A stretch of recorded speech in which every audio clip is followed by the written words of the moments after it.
Geneviève Brisac, puisque nous sommes ici pour parler littérature et femmes, je vais te poser des questions sur les femmes et la littérature, évidemment. Donc la toute première question que je veux poser, c'est à propos de ce livre que tu as appelé à nouveau « Sisyphe est une femme ». Ce livre s'appelait « La marche du cavalier ». Comment es-tu passé de la marche du cavalier à Sisyphe ? C'est une question qu'on me pose souvent parce que j'ai voulu, d'une manière probablement, qu'on pourrait analyser, j'ai voulu inscrire ce livre-là, Sisyphe et une femme, dans la continuité d'un livre précédent, mais qui en fait est un livre précédent, qui n'est pas le même livre, qui évidemment, alors c'est assez subtil cette idée que c'est le même livre, mais pas du tout le même livre, dans le sens où la préface est différente, l'époque est différente. La marche du cavalier est un livre que j'ai écrit il y a 20 ans. J'étais une femme différente, l'époque était différente, c'était le creux de la vague du point de vue du féminisme. Quand on se disait féministe, on vous regardait comme à peu près si vous étiez dingue, et on l'a déjà oublié. De même que dans les années féministes, des années 70-80, on avait complètement oublié ce qui pouvait se passer dans les années 50-60 où l'antiféminisme faisait rage. C'est-à-dire qu'il y a un énorme problème avec la mémoire en général et la mémoire du féminisme en particulier, c'est que l'effacement qui se produit dans à peu près tous les domaines est particulièrement remarquable quand il s'agit des femmes, de la culture des femmes, de la littérature et de la pensée féministe. Donc, republier La marche du cavalier, relu, parce que je ne l'avais pas relu évidemment depuis très longtemps, avec un nouveau texte contemporain. Qu'est-ce que j'en pense aujourd'hui? En quoi ce livre est utile aux jeunes femmes d'aujourd'hui? Ce livre parle d'une quinzaine d'écrivaines extraordinairement méconnues ou mal connues ou pas connues du tout. Oui. Et j'ai ajouté à ma cueillette, disons, d'il y a 20 ans, un certain nombre d'autres portraits et d'autres réflexions sur des femmes que je ne connaissais pas il y a 20 ans, et dont j'ai fait la découverte depuis. À vrai dire, ça n'est pas du tout le même livre, même s'il y a à l'intérieur des morceaux, des éléments, des pieces qui sont les mêmes. Par ailleurs, moi j'aime beaucoup l'idée de tricotage, disons, l'idée de retricoter des morceaux de livres écrits il y a 20 ans ou il y a 30 ans, repris.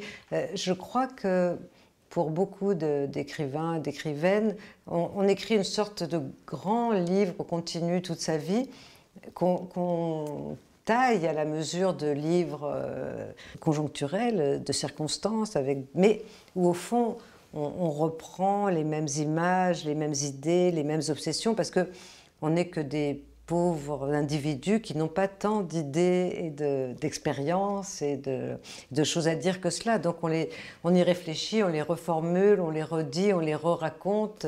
Je me rends compte, moi, qu'il y a des épisodes de ma vie que j'ai re-racontés, mais à vrai dire, comme épisodes de ma vie, n'ont pas énormément d'intérêt.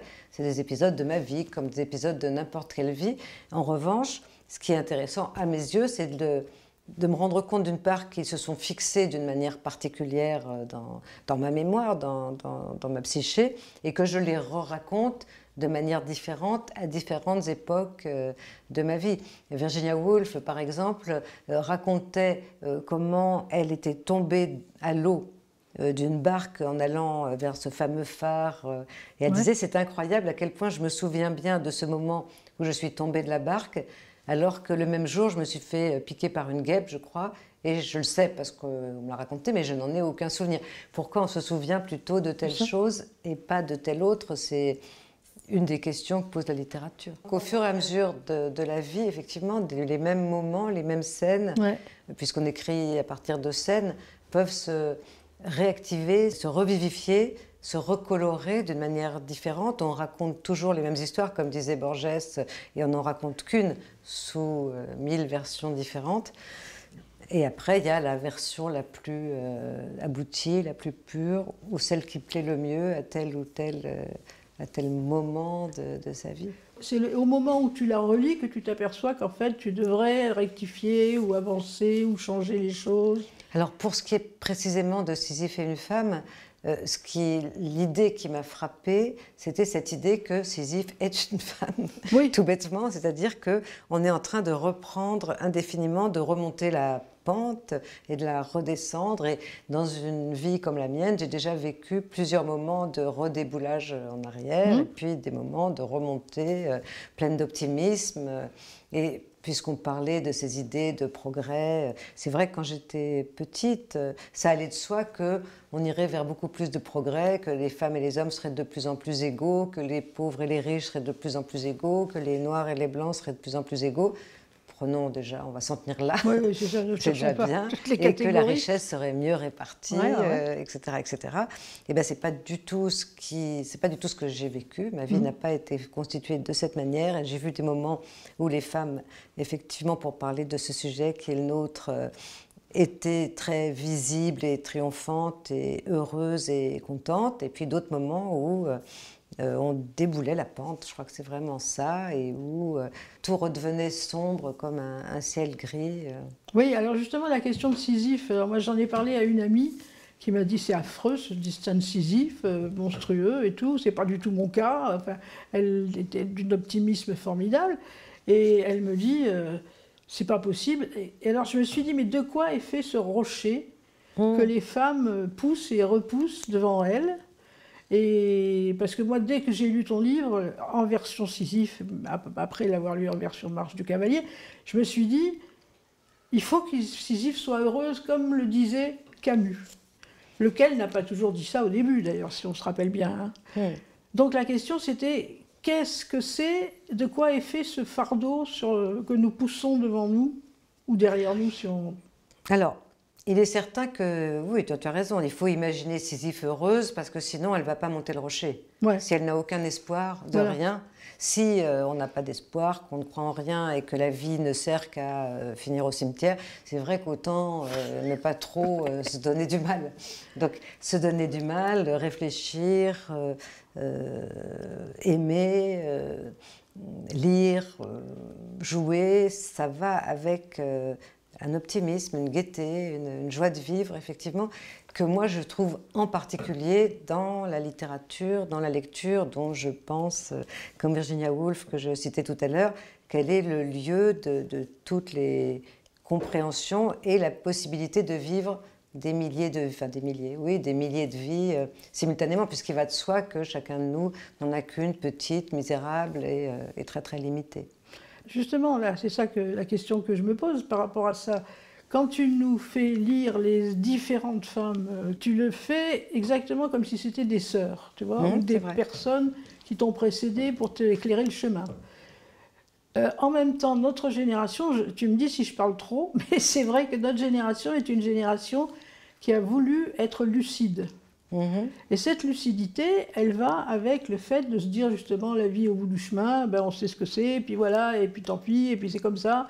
Après, on l'accepte plus ou moins individuellement, mais on sait ça. Donc nous, comment fait-on pour être heureuse en tant qu'écrivaine, c'est-à-dire pour nous mettre au travail, en sachant que, bon, ben déjà, on sait que ça va mal se terminer pour nous, et deuxièmement, que de toute façon, notre littérature va disparaître. Peut-être. Plus ou moins, disons. Alors, je continuerai dans mon fil de Virginia Woolf. Elle disait que écrire était, pour elle en tout cas, le meilleur rempart contre le chagrin et contre la mort. Je pense aussi que dans les livres, les gens ne meurent jamais. Alors, les gens, d'une part, la littérature est souvent un moyen d'empêcher la mort, en tout cas mémorielle et réelle, des gens dont on fait le portrait. C'est James Salter qui disait ce qui est écrit ne meurt pas. C'était pas faux, c'est quelque chose de vrai, d'une part. Et d'autre part, écrire, par exemple, La promenade au phare. Woolf dit, quand j'écris La promenade au phare, je fais sans doute la même chose que font les gens avec un psychanalyste. Je sors de moi une image obsédante que j'avais de ma mère, et ainsi, il y a ce portrait magnifique de Mrs. Ramsay, et elle-même peut continuer à écrire, étant donné quand même que c'est toujours difficile. Les femmes dont je parle dans ce livre, certaines sont très célèbres et certaines sont très ignorées. La plupart ne sont pas très connues. Il y en a une dont je voudrais tout de suite parler parce que c'est toujours celle qui passe à l'as dans toutes les rencontres, dans tous les entretiens et même dans les discussions que nous pouvons avoir entre nous. C'est une femme extraordinaire qui s'appelle Sylvia Townsend Warner. Et alors, c'est peut-être la plus acérée, la plus subtile, celle qui écrit les phrases les plus inoubliables, les plus fortes. Les images qu'on garde après avoir terminé ces livres sont absolument splendides, et pourtant on l'oublie toujours. Et c'est intéressant qu'on l'oublie. On l'oublie parce qu'elle a fait un tel travail d'effacement de soi qu'effectivement, et puis elle n'a pas un nom très pratique, c'est vrai, ouais. Sylvia Townsend-Varner. Ça n'aide pas, mais enfin, il y a des tas d'écrivains qui ont des noms... À dormir debout. À dormir debout, et dont on se souvient quand même. Alors, qu'est-ce qu'elle raconte, Sylvia Townsend-Varner? Son livre le moins oublié, c'est un livre qui s'appelle Laura Willows, et c'est un livre, le portrait d'une femme d'une 50aine d'années qui ne s'est pas mariée, qui est allée vivre à la mort de leurs parents chez son frère, qui a fait plus ou moins la domestique chez son frère et sa belle-sœur, qui a élevé les enfants, on l'appelle Tante Loli. Et un beau jour, elle va chez le fleuriste, comme Mrs. Dalloway dans Mrs. Dalloway, elle va chez le fleuriste et là, elle voit un bouquet de branches de hêtre absolument extraordinaire. Et ce hêtre l'ensorcelle. Et elle demande au fleuriste, mais d'où viennent ces branches de hêtre? Où est ce hêtre? Et il lui indique l'endroit où se trouve ce hêtre. Elle s'y rend et elle décide d'acheter une maison pour elle toute seule à cet endroit-là. Un point crucial de la narration, c'est qu'à ce moment-là, elle rentre chez elle et elle dit à son frère, est-ce que tu pourrais me rendre l'argent que tu as placé en mon nom à la mort de nos parents? Ah, il est très embêté. Il dit, écoute, malheureusement, ton patrimoine a fondu. Bizarrement. Il n'en reste rien. Et c'est très intéressant du point de vue des relations entre les hommes et les femmes et de ce qui peut se passer avec l'argent, parce que jamais, évidemment, elle n'aurait envisagé une seconde de ne pas faire confiance à son frère. Elle décide que dorénavant, elle ne fera plus confiance à personne. Ouais. Donc elle n'a pas tort. On l'a appris et désappris des tas de fois. Et donc, elle va vivre dans ces coteaux. Et elle va assister à un sabbat de sorcière, et elle va devenir elle-même une sorcière. Il y a des pages absolument lumineuses de Sylvia Townsend-Varner où elle raconte, elle dit oui, les femmes aspirent à devenir sorcières pour échapper à la grisaille de leur vie quotidienne. Elles en ont marre que jamais personne ne les regarde, d'être invisibles, et c'est comme ça qu'elles changent, qu'elles se transforment. Et c'est vraiment très très fort, c'est très beau, et c'est incroyable qu'on l'ait oublié. Ben, on va pouvoir demander à Xavier Gauthier si elle la connaît, puisqu'elle a créé sa revue qui s'appelle Sorcière. Exactement. Elle dit ça, elle dit si les femmes sont des sorcières, c'est pour manifester leur mépris absolu de la vie ordinaire. Voilà. Alors que les gens sont en général convaincus que les femmes adorent la vie ordinaire. Mais aucun être humain n'aime ça. Alors toi c'est ta théorie. Autrement dit, si on écrit sur la vie ordinaire, parce que certaines femmes le font... Oui, moi d'ailleurs en particulier. Ben, évidemment, c'est bien à ça que je pensais. Donc je me dis... C'est pour la transfigurer. C'est pour lui donner une dimension différente. Oui, exactement. C'est ce que Salinger appelle l'humour mystique. C'est une manière de transfigurer le quotidien, l'ordinaire, de différents traits de sa part de magie et de gaieté aussi. Et ainsi, il n'y a plus d'ordinaire et d'extraordinaire. Il y a des passerelles entre les deux. C'est ce que font spontanément les enfants. Oui, bien sûr. C'est ce qu'on appelle jouer. Ouais. Et c'est ce que font tous les adultes qui ne se prennent pas au sérieux. Ouais. Et pourtant, en même temps, pour être écrivain, il faut se prendre énormément au sérieux, à ce qui m'a paru. Ou pas du tout. Ou pas du tout. À mon avis, il ne faut pas se prendre au sérieux. À mon avis, il y a deux écoles, alors. Oui, à ton avis, il y a deux écoles. Comme d'habitude. La question ensuite que je me pose par rapport à ça, c'est toi, justement, tu parlais... Je te trouve passeuse par rapport à tout ça. C'est-à-dire que on dirait presque que les œuvres te traversent, te reparlent à toi d'abord, et tu nous les transmets. Alors justement, c'est de Sylvia, dont je ne retiens déjà pas le nom, mais je vais le noter, puis essayer de trouver des bouquins. Je me dis, c'est parce que Geneviève en a parlé comme ça dans son livre que j'ai vraiment envie de lire cette femme. De même que tu parles de Christiane Rochefort, que moi j'ai beaucoup lu dans ma jeunesse, comme toi je présume, et que beaucoup de monde lisait, et que tout d'un coup disparaît totalement de la littérature officielle en France. Et je me dis, heureusement qu'on a Geneviève Brisac pour écrire quelques paragraphes magnifiques sur Christiane Rochefort, sur Sylvia, etc. Oui, j'en suis fière, j'aime faire ça. Absolument. Je ne pense pas du tout que c'est parce qu'on parle des autres qu'on qu'on saura oublier soit, qui est en général ce que pensent les écrivains égotistes. Et là encore, mon modèle, c'est effectivement Virginia Woolf, qui lisait la moitié de la journée, écrivait des articles tous les jours, des articles sur les autres écrivains ou écrivaines, qui réfléchissaient à l'histoire de la littérature et qui avait créé une maison d'édition qui s'appelait la Hogarth Press, où elle publiait les plus grands écrivains de son temps.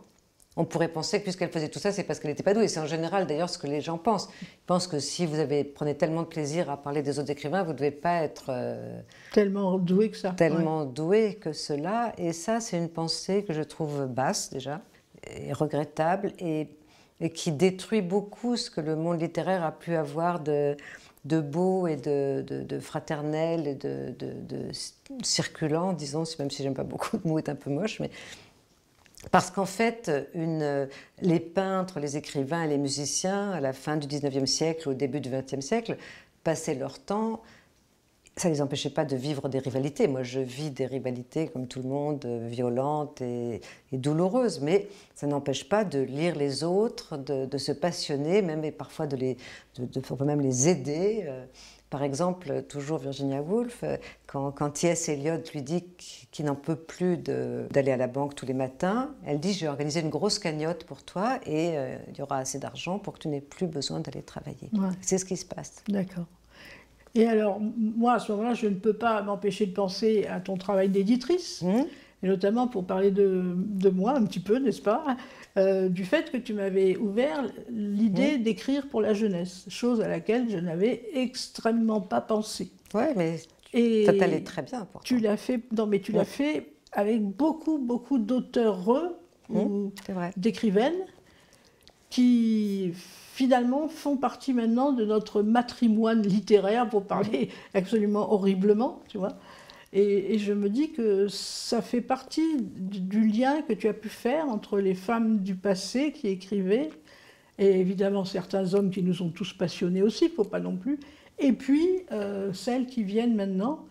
Et ça fait une continuité de la littérature féminine. Ça fait une continuité. C'est aussi que je pense que, parlons du point de vue des lecteurs, je pense qu'il est indispensable. Quand j'ai commencé à m'intéresser à cela, je me suis aperçue que c'était il y a un certain temps et les choses ont un peu changé. Que ce qu'on proposait aux enfants, c'était vraiment très peu de choses, disons un peu bas pour reprendre le même adjectif que tout à l'heure. Un peu minable, quoi. Et que moi, si j'avais été enfant, ça ne m'aurait pas du tout intéressé. Si c'était ça, les livres, franchement, je préférais dessiner, quoi. Ouais, bien sûr. Et je me suis dit, après tout, puisque je critique ce qui existe, proposons autre chose. C'est comme ça que je suis allée voir un certain nombre d'écrivains en leur disant, tu ne crois pas qu'il faut écrire pour les adolescents et les enfants, parce qu'on a quand même autre chose à leur montrer. Et c'est ce qui s'est passé. Et du coup, il y a eu beaucoup de livres publiés qui ont changé le paysage, je pense, de la littérature pour les enfants. Et même non, mais littéraire en France. Oui, voilà. Mais toujours sous le signe, effectivement, de l'insolence, du refus de l'académisme et de l'humour. Parce qu'en fait, ce qui paralyse énormément d'écrivains, alors ça peut être l'absence de talent, c'est aussi la pression commerciale, puisque quand vous commencez à devenir écrivain, on vous fait sentir que si vous n'avez pas de succès, on ne vous publiera plus, et que si vous ne publiez pas très souvent, l'eau se refermera sur vous, vous disparaîtrez. Donc ça amène quand même beaucoup de gens à publier, à mon avis, beaucoup trop. Pas tellement la peine de publier des livres tous les ans ou tous les 2 ans. Enfin, en tout cas, ça encombre singulièrement. Mais en même temps, comme il faut bien vivre, évidemment, beaucoup de gens le font. Et donc, il y a tout un système qui ressemble beaucoup à l'ensemble du système économique. C'est-à-dire, il faut toujours produire davantage pour une consommation hypothétique qu'on va d'ailleurs contraindre plus ou moins, alors qu'on décroîtrait. Éventuellement, les gens pourraient travailler sur leurs livres plus longtemps. Est-ce que les lecteurs les attendraient? C'est un petit peu ça la question. Oui. Oui, toi, tu y crois? Bah, ils ne les attendraient pas moins pas longtemps. que le fait qu'ils ne les attendent pas tellement. Oui, c'est vrai. Enfin bon, après, c'était pas non plus, je ne suis pas censée régir le monde non plus, mais en tout cas, il me semble qu'on publie beaucoup de livres pas extraordinaires au nom d'une commercialisation un peu vaine, et il n'en restera rien, effectivement. Il y a une autre écrivaine dont j'ai envie de parler, Alice Munro. On prend Alice Munro, elle a eu le prix Nobel en 2013, je crois. C'est une écrivaine extraordinaire, qui est très très mal connue en France, alors même qu'elle a le prix Nobel. Donc on se dit, que fait la police, hein. Et ce qui se passe, c'est qu'Alice Munro a publié toute sa vie, elle a 85 ans, 86 ans je pense, toute sa vie elle a publié tous les 10 ans, tous les 7 ans, enfin de temps en temps, des recueils de nouvelles très particulières, très canadiennes, les canadiennes, qui se passent toujours dans ces campagnes glaciales d'ailleurs, canadiennes, avec des histoires entre les hommes et les femmes qui pourraient nous paraître très éloignées des nôtres, mais qui en fait ne le sont pas du tout. Des histoires de famille, des histoires de mères, de filles, de petites filles ou de petits-fils, parce que ça l'intéresse beaucoup. Et c'est une des premières écrivaines que j'ai lues qui parlait de manière aussi subtile des relations familiales, qui sont quand même ce qui m'intéresse, je crois, le plus. Mère, père, enfin enfants, petits-enfants, des deux côtés. C'est-à-dire à la fois du point de vue des enfants et du point de vue des parents. Alors qu'on sait qu'en littérature, en général, on n'a droit qu'à un côté. Ouais, c'est vrai. Et ça, c'est très, très intéressant aussi. Et elle écrit, mais c'est toujours sur l'ambiguïté, comme la grande littérature, hein, c'est sur l'ambiguïté. Et aujourd'hui, l'écrivaine française qui, à mon avis, est le plus dans cette trace-là, c'est une écrivaine comme Florence Sévos, dont j'ai publié beaucoup de livres, mais qui, elle aussi, est très peu connue. Mais Florence Sévos, je pense que c'est une des meilleures écrivaines contemporaines, mais elle est peu connue. Je pense qu'il faut dissocier l'idée de la notoriété et de la qualité. C'est difficile parce que tout va dans l'autre sens. Bah oui. Quand on va dans les classes, moi je vais très très souvent dans les classes, les enfants disent « Est-ce que tu es riche ?» Oui, première question, non? Tu gagnes beaucoup d'argent avec tes livres, non. Et est-ce que tu es célèbre? Non. Et je leur dis, mais vous savez, célèbre et riche n'a rien à voir avec la littérature. Il y a beaucoup d'écrivains, de peintres, de musiciens meurent dans la misère. Ce n'est pas du tout la question. On vous trompe en vous en croire que c'est le problème. Ça ne l'est pas. Et pour les femmes en particulier, puisque, comme tu le disais, l'effacement des œuvres des femmes est beaucoup plus violent que celle des hommes. Et ça passe beaucoup, je pense, par la calomnie. C'est-à-dire que je reprendrai juste cette petite histoire de Nabokov que j'aime tant. Nabokov, on lui demande de faire une conférence sur Jane Austen. Et il dit, je ne lis pas de livres de femmes, elles sont une autre catégorie. Quand je les lis, ça ne procure aucune émotion. Ça ne fait rien à ma moelle épinière. Rien que, si vous dites, alors j'ai lu Jane Austen, alors ça ne procure aucune émotion, mais vous avez déjà 1 million de personnes qui disent, bon, je ne vais peut-être pas la lire. C'est ça, surtout Nabokov. Tu vois. Voilà, c'est Nabokov. Donc ça a eu un poids gigantesque. Et après, la diffamation sur Virginia Woolf, elle est éclatante.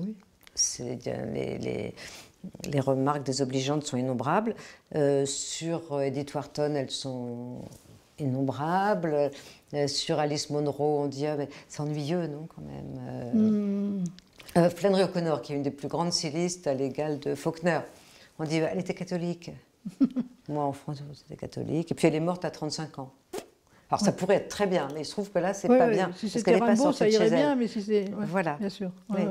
Donc, etc., etc. Les exemples sont absolument oui, infinis. En plus, tu as l'air d'être collectionneuse de ce type d'exemples aussi, parce qu'au fur et à mesure de tes livres, tu nous les montres. Mais là, par exemple, la question que je me pose à ce moment-là, c'est justement qu'une fois qu'on a dit tout ça, on pose un regard de femme sur tout ça. Et la question, c'est... Alors là, je vais faire une question de bateau, mais ce n'est pas comme ça que je voulais la poser. Un regard de femme, qu'est-ce que c'est? Voilà, ça veut dire...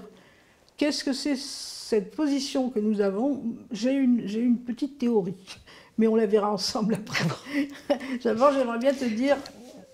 Alors, moi, je n'ai pas de théorie. Je n'ai que de la pratique. Que du concret. Que du concret. Prenons un exemple. Moi, ce que j'aime quand je lis, c'est de lire des scènes, des dialogues ou des situations que je n'ai jamais lues, comme j'ai beaucoup lu, Ouais. Ça fait déjà une petite différence. Alors je prends un exemple dans le dernier livre d'Alice Munro. La première histoire, la première longue nouvelle du recueil, commence par l'arrivée d'une femme dans un magasin de vêtements parce qu'elle a vu dans la vitrine un tailleur vert qu'elle trouve magnifique. Alors elle entre dans le magasin et elle dit est-ce que je pourrais essayer ce tailleur vert? Jusque-là, tu as déjà lu des histoires un peu semblables à ça. Excuse-moi de t'interrompre sur ça. Non. Non, même pas? Non, des gens qui entrent dans des magasins pour essayer des vêtements, très peu. Non? Ah bon, d'accord, ok. Non. Non, mais moi non plus, c'est pour ça que je sais pas si par hasard, voilà. Non. Ok, vas-y. Non, c'est pas une situation justement Tellement extraordinairement banale. narrative. Ouais. Donc, et là, la vendeuse la toise comme ça, elle lui dit excusez-moi, mais c'est pas du tout votre taille. Alors elle avale l'humiliation, parce qu'il s'agit d'une humiliation. Et elle dit, et donc la vendeuse dit, puis vraiment, ça vous ira pas, n'essayez même pas. En revanche, j'ai sans doute quelque chose qui devrait vous aller. Et elle va chercher une robe marron, assez informe. Et elle lui dit ça. Parfait. Sur vous. Parfait. Donc elle essaye la robe marron. Non, elle essaye peut-être d'abord le tailleur vert dans sa taille. Effectivement, ça ne lui va pas tellement. Puis elle essaye la robe marron. Et comme la vendeuse décide, ben, elle achète la robe marron. Et elle explique à ce moment-là à la vendeuse que c'est parce qu'elle va se marier. Elle part dans le nord du Canada pour se marier. Et elle se rend compte à ce moment-là, parce qu'elle a une sorte de discours intérieur, que c'est la première fois qu'elle dit à quelqu'un qu'elle va aller se marier. Ouais. Et qu'elle l'a dit à personne, parce que c'est secret, en fait. D'accord. Donc ça, c'est assez... Ça m'a rappelé d'ailleurs une histoire d'une de mes amies qui, entrant dans un magasin de vêtements, voulait essayer une robe qu'elle essaye, ou une jupe, une veste, je ne sais pas.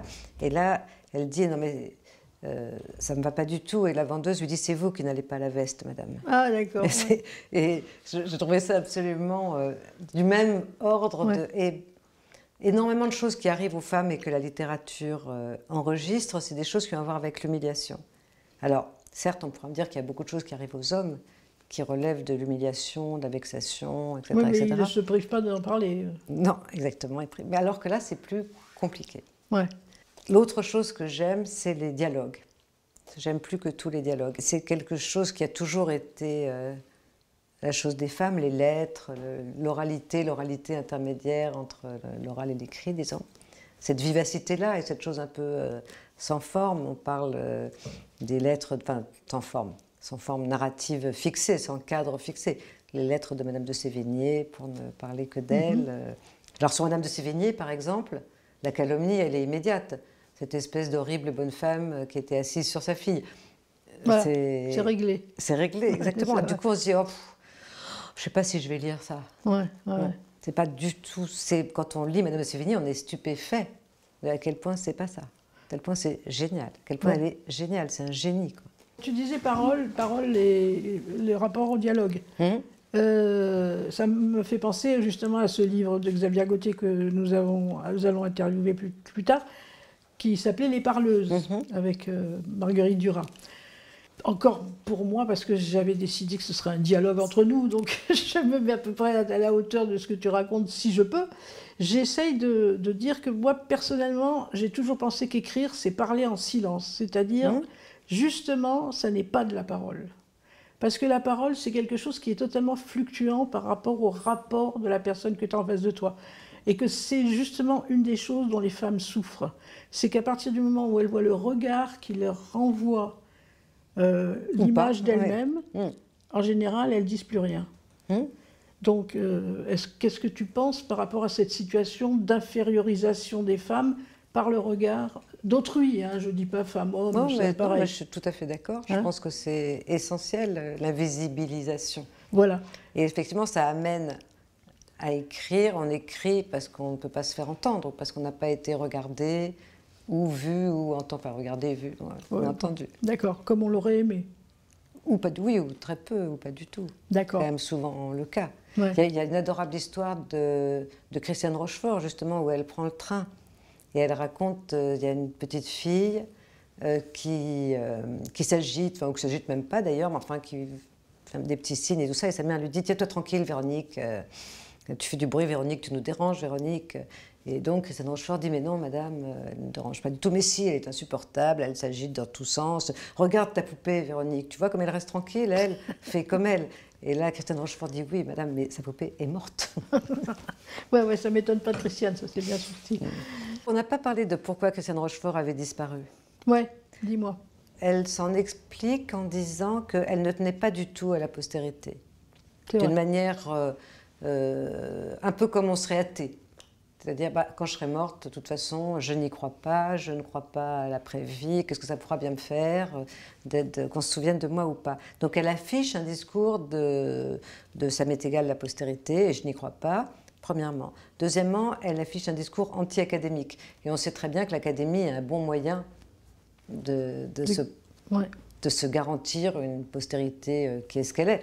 Mais et par exemple, le fait qu'elle ait choisi d'aller aux éditions Grasset et non aux éditions Gallimard est tout à fait typique de ça. Si vous voulez conquérir l'éternité, c'est mieux d'aller chez Gallimard. Ouais. Alors, ça ne veut pas dire que toutes les personnes qui vont chez Gallimard, dans l'idée c'est pas parce que vous allez vous confesser que vous irez au paradis non plus. Hein. Non. Donc, c'est quelque chose comme ça. Ouais. Vous allez chez Gallimard, vous vous mettez une petite tenue, un petit uniforme d'éternité. D'écrivain. Tu es chez Gallimard, tu es à l'Académie française, tu es, je sais pas quoi, à l'hôtel des 4 saisons.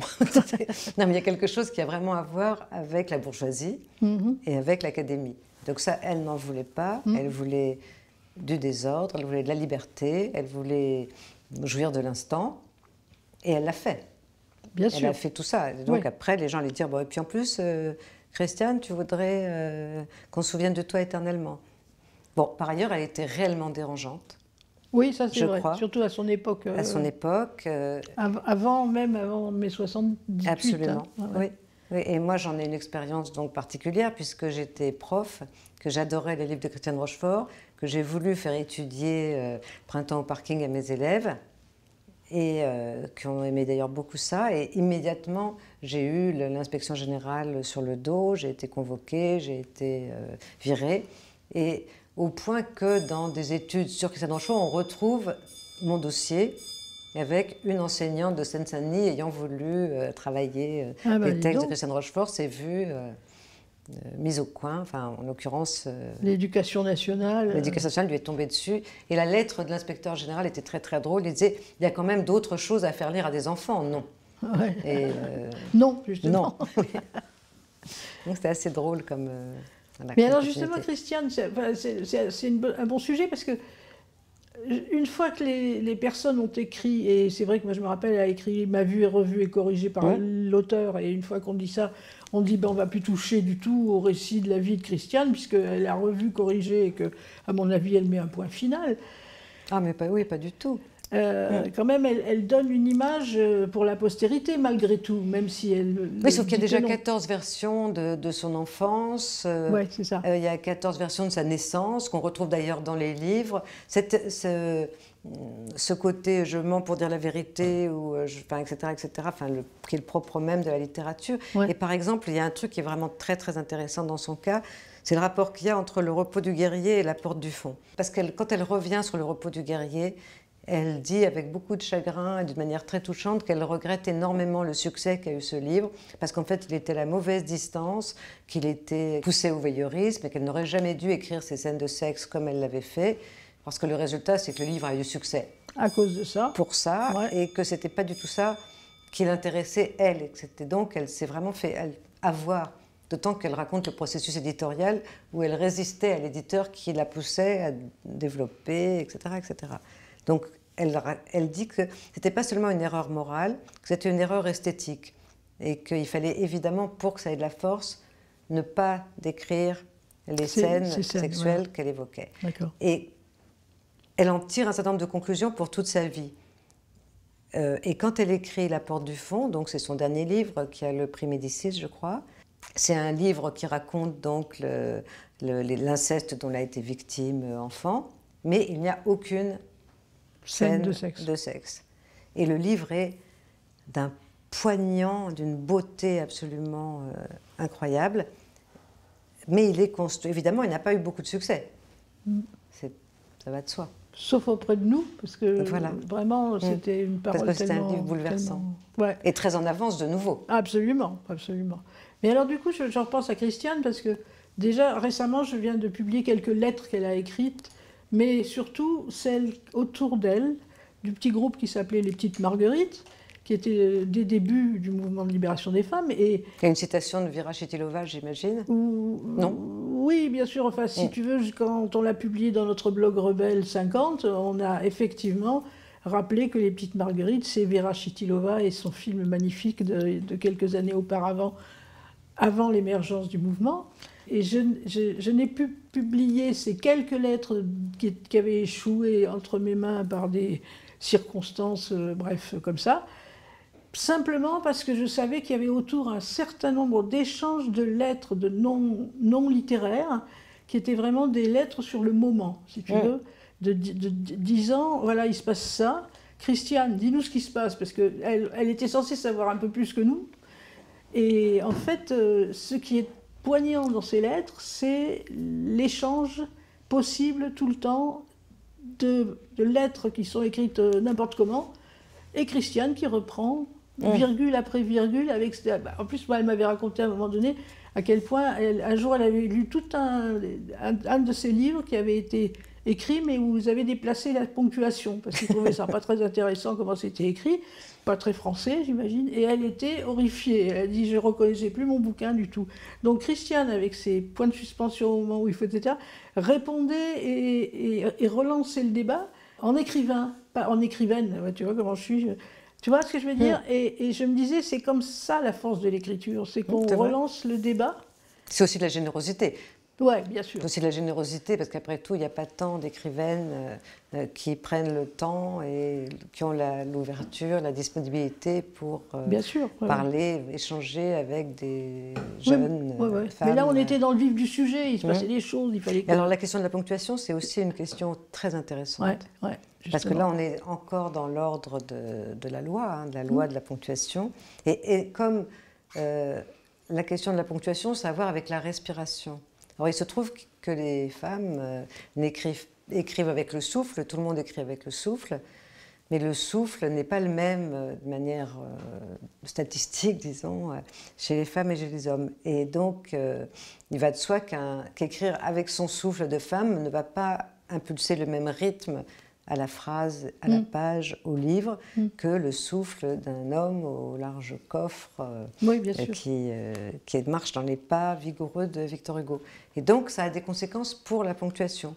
Et d'ailleurs, on remarquera l'enthousiasme que provoquent les livres écrits d'une seule phrase. Moi, j'ai jamais vu pourquoi c'était tellement génial d'écrire un livre d'une seule phrase, mais quand vous discutez dans des cercles littéraires, on dit alors, tu te rends compte, il a écrit 900 pages d'une seule phrase. C'est génial, mais... voilà. Est-ce que c'est vrai? Je m'en fous. Non, mais il suffit de mettre des points-virgules, et de garder son propos, parce qu'évidemment... Mais c'est comme dire, c'est la même question qu'un livre de 900 pages. Pourquoi est-ce qu'un livre de 900 pages est tellement plus intéressant qu'un livre de 60 pages? Non. Pas pour moi, pas spécialement, ça dépend lequel, ça dépend quoi. Mais il y a cette idée de lourdeur, de pesanteur, de poids, de pavé. C'est ça, On dit, tu dis que ça parce que tu n'es pas capable de le faire, mais peut-être, ou pas. D'ailleurs, ce n'est pas le problème. C'est-à-dire, si c'était le poids de la littérature, on aurait vite trouvé le système. Là, c'est ça. Alors, l'autre question que je me pose, justement, c'est le problème de la sincérité par rapport à tout ça. Des écrivains comme toi, Christiane Rochefort et d'autres, vous êtes, pour moi, considérés comme les plus sincères, et ça me rappelle toujours Simone de Beauvoir, parlant de Violette le Duc, en disant... elle est trop sincère. Elle appelle ça une intrépide sincérité.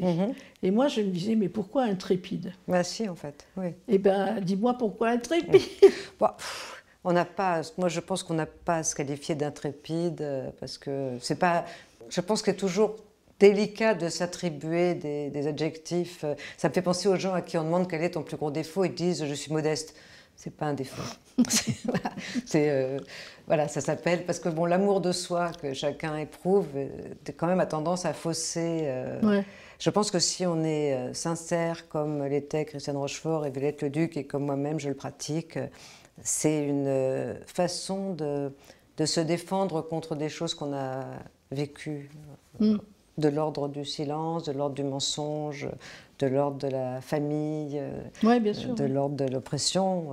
Et donc la sincérité ou la vérité, enfin la sincérité, parce que la vérité c'est encore tout à fait autre chose. Après on repart sur un autre débat. Voilà, en tout cas la sincérité, ce serait comme l'oreille absolue, ce serait un fil d'où on ne risque pas de tomber. D'accord. Et parce que justement, moi je me disais quand même, les femmes sont, pour moi c'est un peu l'art de l'artifice aussi, bizarrement. Mais c'est ma position par rapport aux femmes. Et deuxièmement... Ta position légèrement misogyne par rapport aux femmes, tu veux dire ? Peut-être, sait-on jamais. Et le deuxième truc, c'est que l'écriture, c'est l'art de l'artifice. Et justement, quand je te posais la question, est-ce que ces 900 pages, il les a vraiment écrits d'une traite, etc., c'est que tu sais bien à quel point, quand tu lis certains bouquins, tu as l'impression qu'ils sont construits de briques et de brocs, avec des petits morceaux qui sont raccompagnés, où la pensée n'est pas suivie, la sincérité est tombée par terre dans le trou de la vérité. Pas, oui. Enfin, tu vois ? Il peut y en avoir plusieurs successives, mais je pense que, moi je rapproche souvent la littérature des autres arts, parce que je trouve que c'est éclairant. Si on rapproche la littérature de la musique, par exemple, la musique n'est ni sincère, enfin si, elle est sincère, mais elle est artifice. Parce que c'est la question du langage. Le langage est langage, puisque c'est un langage, on s'en sert tous. Donc évidemment, ça fausse la perception qu'on a du fait que c'est artifice ou sincérité. Je crois que ce qui compte, c'est de provoquer l'émotion. Donc ça, que ce soit en musique, en peinture ou en littérature, l'émotion, elle est provoquée de tas de façons, évidemment, mais je crois quand même que, de ce point de vue-là, le tempo, le rythme et la sincérité contribuent à fabriquer de la poésie au sens large, donc de l'écriture. Prenons une écrivaine que j'admire infiniment, qui est Anna Akhmatova, la poète russe. Quand elle écrit des poèmes d'amour, quand elle a 20 ans, ou quand elle écrit des poèmes de douleur face au goulag, quand elle en a 55, le sujet, évidemment, est très différent. L'intensité, elle est exactement la même. Mais évidemment, on ne les perçoit pas de la même façon. Ouais. Son credo, c'est une petite phrase qu'elle évoque à l'occasion d'un jour où elle attend à la porte de la forteresse Pierre et Paul, je crois. Donc elle fait la queue pour avoir des nouvelles de son fils, et elles sont des centaines de femmes à attendre, comme ça. Et il y a une femme qui lui dit, mais elle cite ça au début du Requiem, elle la reconnaît, elle dit, est-ce que vous croyez que vous pourrez raconter ça? Et elle dit, oui, je pourrais le raconter. Ouais. Et la femme dit, alors tout va bien. Ça va. Ouais, enfin, tout va bien, tout va mal, mais tout va mal, ça va. Tout va bien quand même. Oui, et c'est très important. Et c'est vrai pour un chagrin d'amour, et c'est vrai pour attendre son fils à la porte d'une prison, et c'est vrai pour tout. Donc ça, il s'agit bien de sincérité. Oui, bien sûr. Et Anna Akhmatova, sur laquelle tu as consacré 5 émissions, je crois, sur France Culture, qu'il faut entendre parce que c'est vraiment très intéressant, puisque ça remet dans toute la structure de sa société à l'époque. Oui, de l'histoire de la Russie, en fait. Voilà, absolument. À travers, pas seulement le destin d'une femme, mais sa voix, justement. Oui, c'est vrai. Et alors, la dernière question, ce serait sur la voix.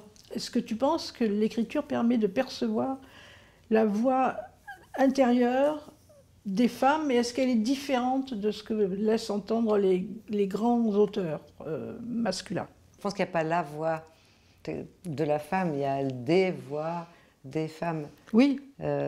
Innombrables, et qui provoquent effectivement, à la mesure de la misogynie ou du sexisme, de l'hostilité, cette horrible voix d'une telle ou d'une telle. On entend ça tout le temps, et on l'entend aussi pour des textes. Donc il y a un travail, comme sur les accents, il y a un travail de lutte contre le sexisme qui s'applique aux voix. Qui normalise tout ça. Bien sûr, c'est ça. Ouais. D'accord. Par rapport à ça, donc hommes et femmes pourraient être quasiment sur le même terrain. Oui. Hein? Oui. Parce que c'est une question d'individu pour toi, l'écriture? Oui, quand même. Ouais. Oui. Dernière question. Est-ce que tu penses que Sisyphe peut être heureuse? Écoute, je ne le contesterai pas. En tout cas, un petit moment. Pas plus qu'un autre, ou moins qu'un autre être humain, disons. Bon. Donc Sisyphe peut être heureuse de temps en temps. Ben, tant mieux. Merci beaucoup, Geneviève Brisac. Je t'en prie.